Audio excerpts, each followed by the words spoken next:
Hello guys, welcome to Advankuran. मैं हूं आपका दोस्त अश्विनी कुमार और मैं आज की इस वीडियो में बनकेवरा भाग 1 की जो कविता है पनिहारिन, उसका भावार्थ और उससे संबंधित जितने भी महत्वपूर्ण प्रश्न बन सकते हैं उसको एमसीक्यू के फॉर्म में आज की वीडियो में आपके सामने लेकर आ रहा हूं। अगर आपने चैनल को सब्सक्राइब नहीं किया है तो सब्सक्राइब एडवंकुरन। आइए वीडियो को शुरू करते हैं। पनिहारिन के जो कवि हैं उनका नाम है मधु मंसूरी हंसमुख। मधु मंसूरी हंसमुख पद्मश्री सम्मान से सम्मानित किए जा चुके हैं। 2020 में इन्हें पद्मश्री का पुरस्कार हमारे राष्ट्रपति रामनाथ कोविंद के द्वारा प्रदान किया गया था। मधु मंसूरी हंसमुख रांची जिले के रहने वाले हैं और इन्हें झारखंड रत्न से भी सम्मानित किया जा चुका है। यहां पर आप देख रहे हैं जनानी झूमर। कविता में आप जहां पर भी देखिएगा कि कुछ अलग अलग राग से कविता को गाया जाता है। जनानी झूमर एक तरह का अंगनई जो कि एक लोकगीत है नागपुरी का, उसका एक प्रकार होता है। इसमें जो स्त्रियां होती हैं वो आंगन में बैठकर गीत गाती हैं और नृत्य करती हैं। जनानी झूमर में, जो कि अंगनई का एक प्रकार है, झारखंड के सदान के साथ साथ अन्य जनजाति के लोग भी अंगनई परफॉर्म करते हैं। तो ये थे कुछ जनानी झूमर के डिटेल्स। आई होप आप इसको समझ गए होंगे। आइए कविता की ओर बढ़ते हैं। कविता में कवि जो है एक सुंदर सी स्त्री का वर्णन कर रहे हैं जो कि एक पनिहारिन है। पनिहारिन का मतलब होता है जो पानी भरकर लेकर जाती है, जो पानी भरने का काम करती है, उसको पनिहारिन कहते हैं।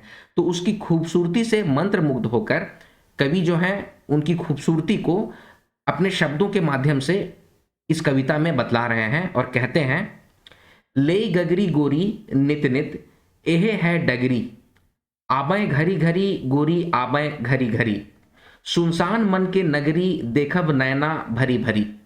तो कवि इसमें कह रहे हैं ले गगरी गोरी। तो ले का मतलब होता है लेकर, गगरी का मतलब होता है घड़ा जो बनता है, मटके का घड़ा, उसको नगपुरिया में गगरी कहा जाता है। नित नित का मतलब हुआ रोज रोज। एहे है डगरी, एहे है डगरी का मतलब इसी रास्ते से। तो इसी रास्ते से एक जो गोरी है वो, मतलब जो कि पनिहारिन है, वो गगरी लेकर रोज रोज इसी रास्ते से जाती है। ठीक है। अगली पंक्ति में है आबय घरी घरी गोरी आबय घरी घरी। तो इसमें कवि कह रहे हैं आबय, आबय का मतलब कि आएगी, आएंगे। ठीक है। तो आएंगे घरी घरी, घरी घरी का मतलब होता है बार बार, गोरी आबय घरी घरी। तो गोरी जो है, जो पनिहारिन जो है, वो इसी रास्ते से बार बार आती है। अगली पंक्ति है सुनसान मन के नगरी देखब नैना भरी भरी। तो इसमें कवि कह रहे हैं कि मन का नगरी, मन जो है जो उदास हो चुका है, उसको देखने पर मन जो है वो प्रसन्न हो जाता है। उत्सुकता से पनिहारिन को जी भर के देखने का मन करता है, मतलब कि देखते रह जाने का मन करता है। इसमें जो लिखा हुआ है देखब नैना भरी भरी, मतलब जी भर कर उसको देखते रहने का मन करता है। तो कवि एक पनिहारिन का जिक्र कर रहे हैं और कह रहे हैं कि एक रास्ते से पनिहारिन जो आती है वो इसी डगर से आती है, एक ही रास्ते, इसी रास्ते से आते जा रहती है, बार बार इसी रास्ते से आती है। और जब वो इस रास्ते से आती है और जब मैं उसे देखता हूँ तो उसे देखता ही रह जाता हूँ और जी करता है उसे ही देखते रहूँ, आंखें भरकर उसी को देखते रहूँ। तो ये है इस छंद का भावार्थ। आइए अगली पंक्ति पे चलते हैं। अगली पंक्ति है आरती तारा उतारी चांद मुख संवारी, सविता ललचाए देखी सविता ललचाए नित दीवा निशी देखब भरी नैना भरी। अब इस छंद में कवि कह रहे हैं कि आरती उतारे तारा, जो तारा जो है, तारे जो हैं तरिंगन, नगपुरिया में तारा को तरिंगन कहते हैं। तो तारे जो हैं वो उसकी आरती उतार रहे हैं। चांद सा मुखड़ा है, मुखड़ा, उसका मुखड़ा जो है ना चांद की तरह सजा हुआ है, सुंदर सा मुखड़ा है। और सविता ललचाए, सविता का मतलब होता है सूर्य। सूर्य भी जो है ना उसको देखने के लिए, उसको निहारने के लिए ललचाता रहता है। ठीक है। दिन रात, दिवा और निशी, दिन निशा मतलब होता है रात्रि। ठीक है। तो दिवा दिन और रात, उसको देखने के लिए सूर्य भी ललचाता रहता है। भरी भरी नैना भरी, मतलब आंख भर के देखने के लिए उसको सूर्य भी ललचाता रहता है। तो कवि इसमें कह रहे हैं कि कवि का मन भी, पहले छंद में क्या था, कवि का मन ललचा रहा है तो भर नैना उसको देखते हैं। दूसरे छंद में क्या है, चांद तारे जो हैं उसकी आरती कर रहे हैं, चांद जैसा मुखड़ा है, और सूर्य भी जो है उसको दिन और रात देखने के लिए ललचाता रहता है। अगला छंद है मलय बदन छुवे सुध बुध निज खोवे, भविष्य गंवाए आपन भविष्य गंवाए, पग धरे धरा तखन लेल अकवारी, देखब नयना भरी हो देखब नयना भरी। देखिए, मलय बदन छुए, मलय का मतलब होता है हवा। जब हवा उसके बदन को छूता है, जब पवन जब बहती है, हवा जब चलती है तो उसके बदन को जब छूती है तो सुध बुध जो होता है ना वो निज खोवे, हवा भी निज खोवे मतलब कि अपना सुध बुध खो जाता है, हवा भी अपना सुध बुध खो जाता है।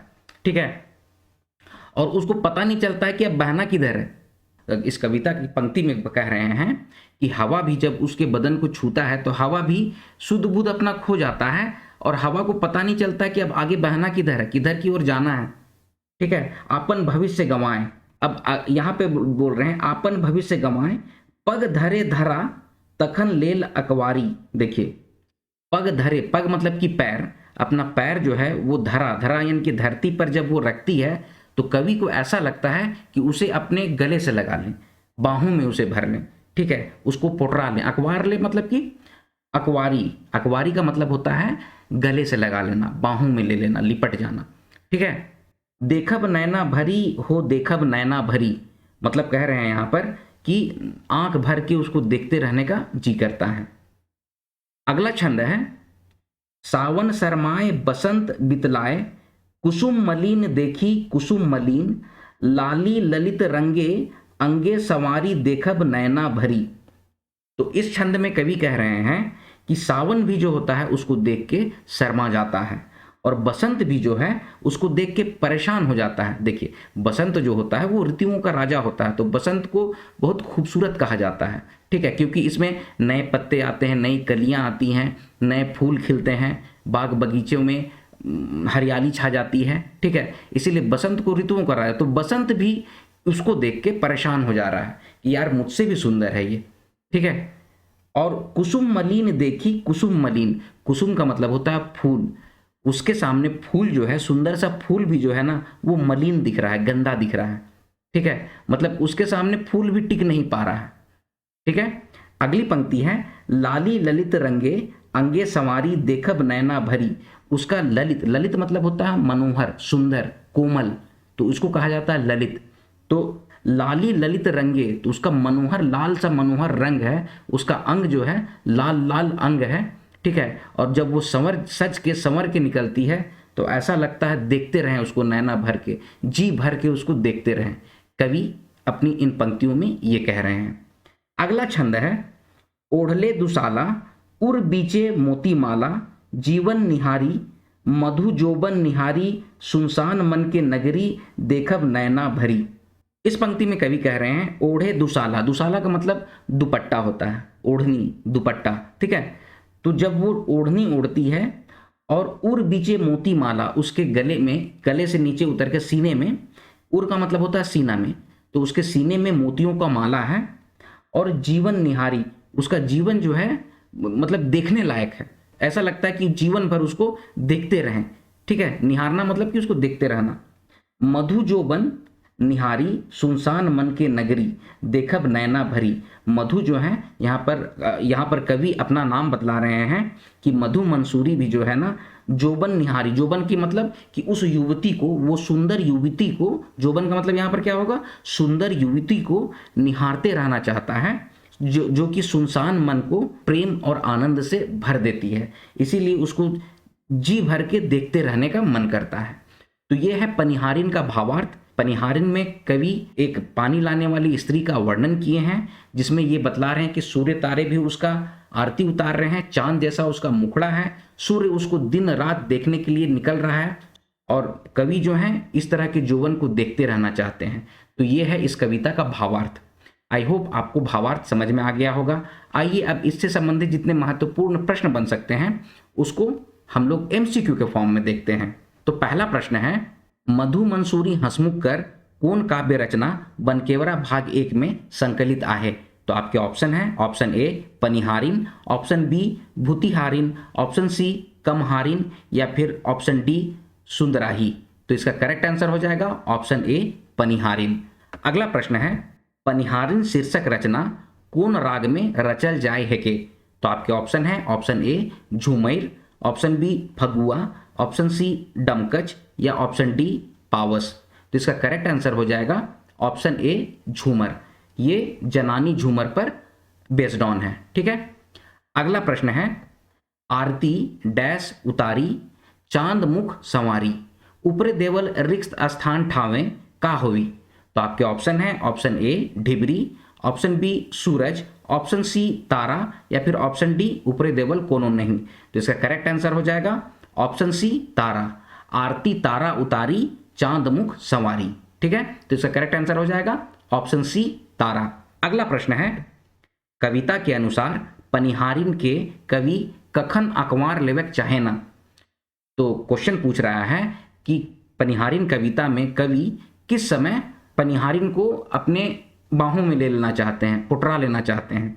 ठीक है, तो इस आपके ऑप्शन है ऑप्शन ए गगरी लेवेक खन, ऑप्शन बी पानी लावेक खन, ऑप्शन सी पग धरे धरा तखन या ऑप्शन डी ऊपरे देवल कोनो नहीं। तो इसका करेक्ट आंसर हो जाएगा ऑप्शन सी पग धरे धरा तखन। तो कवि कहते हैं कि पग धरे धरा तखन लेल अकवारी। ठीक है, तो इसका करेक्ट आंसर हो जाएगा ऑप्शन सी पग धरे धरा तखन। अगला प्रश्न है मधु मंसूरी हंसमुख कर रचना में पनिहारिन के देख के कौन ललचाएला। तो आपके ऑप्शन है ऑप्शन ए देवता मन, ऑप्शन बी दानव मन, ऑप्शन सी आदमी मन या ऑप्शन डी सविता।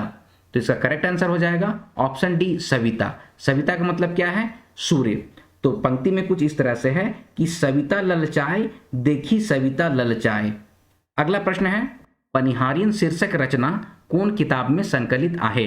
तो आपके ऑप्शन है ऑप्शन ए बनकेवरा भाग 1, ऑप्शन बी बनकेवरा भाग 2, ऑप्शन सी अंगना या ऑप्शन डी ऊपरे देवल कोनो नहीं। तो इसका करेक्ट आंसर हो जाएगा ऑप्शन ए बनकेवरा भाग 1 में पनिहारिन शीर्षक रचना का संकलन हुआ है। ठीक है, अगला प्रश्न है मलय बदन छुवे सुध बुध निज खोवे ऊपरे देवल पंक्ति में मलय कर माने का आहे।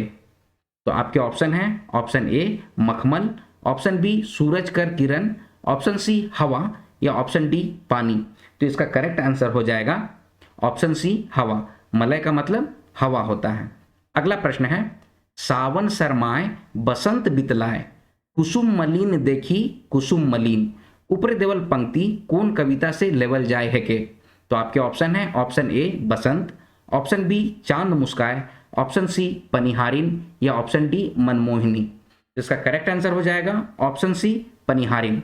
अगर ये क्वेश्चन आ जाता है आपको एग्जाम में तो डेफिनेटली आप पनिहारिन और मनमोहिनी को लेके कंफ्यूज हो जाएंगे। तो कुसुम मलिन देखी इस बात को आप ध्यान में रखिएगा। ठीक है, कुसुम मलिन। तो इसका करेक्ट आंसर हो जाएगा ऑप्शन सी पनिहारिन।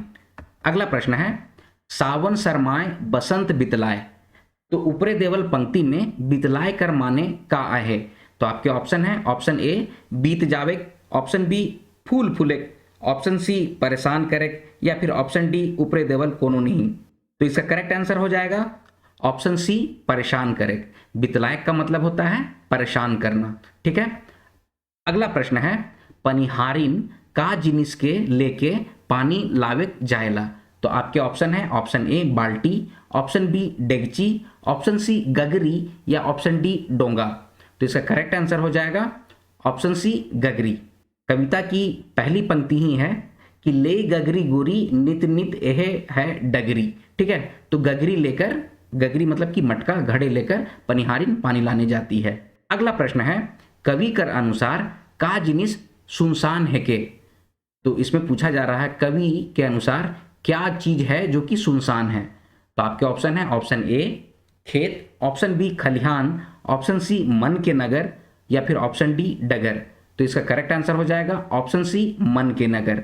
कविता में इस तरह से पंक्ति है कि सुनसान मन के नगरी देखब नैना भरी भरी। ठीक है, तो मन का जो नगर है, मन की जो नगरी है वो सुनसान है। तो इसका करेक्ट आंसर हो जाएगा ऑप्शन नंबर सी मन के नगर। अगला प्रश्न है कवि कर अनुसार पनिहारिन का जिनिस के ओढ़ेला। तो आपके ऑप्शन है option A sari, option B चदर, ऑप्शन सी दुसाला या ऑप्शन डी धोती गमछा। तो इसका करेक्ट आंसर हो जाएगा ऑप्शन सी दुसाला। कवि कर अनुसार पनिहारिन दुसाला ओढ़ती है। ओढ़ेला दुसाला उर बीचे मोती माला। ठीक है, तो इसका करेक्ट आंसर हो जाएगा ऑप्शन सी दुसाला। अगला प्रश्न है, पनिहारिन कविता कर अनुसार कवि का जिनिस के निहारत हैकैं। तो आपके ऑप्शन है ऑप्शन ए चांद, ऑप्शन बी तरिंगन, ऑप्शन सी जोबन या ऑप्शन डी सूरज। तो इसका करेक्ट आंसर हो जाएगा ऑप्शन सी जोबन। जोबन यहां पर कौन है? तो पनिहारिन है। कविता की पंक्ति कुछ इस तरह से है, मधु जोबन निहारी सुनसान मन के नगरी देखब नैना भरी। तो जोबन निहारी जो है, जोबन को कवि निहार रहे हैं। तो ये हैं पनिहारिन कविता से संबंधित महत्वपूर्ण प्रश्न। अगर आपको कविता और उससे संबंधित प्रश्न पसंद आया तो वीडियो को लाइक कीजिए, अपने सजेशंस कमेंट बॉक्स में कमेंट कीजिए, वीडियो को शेयर कीजिए और इसी तरह की वीडियोस पाने के लिए एडू अंकुरन चैनल को सब्सक्राइब कीजिए। मिलते हैं अगले वीडियो में, तब तक आप लोग अपना ख्याल रखिए। जय हिंद।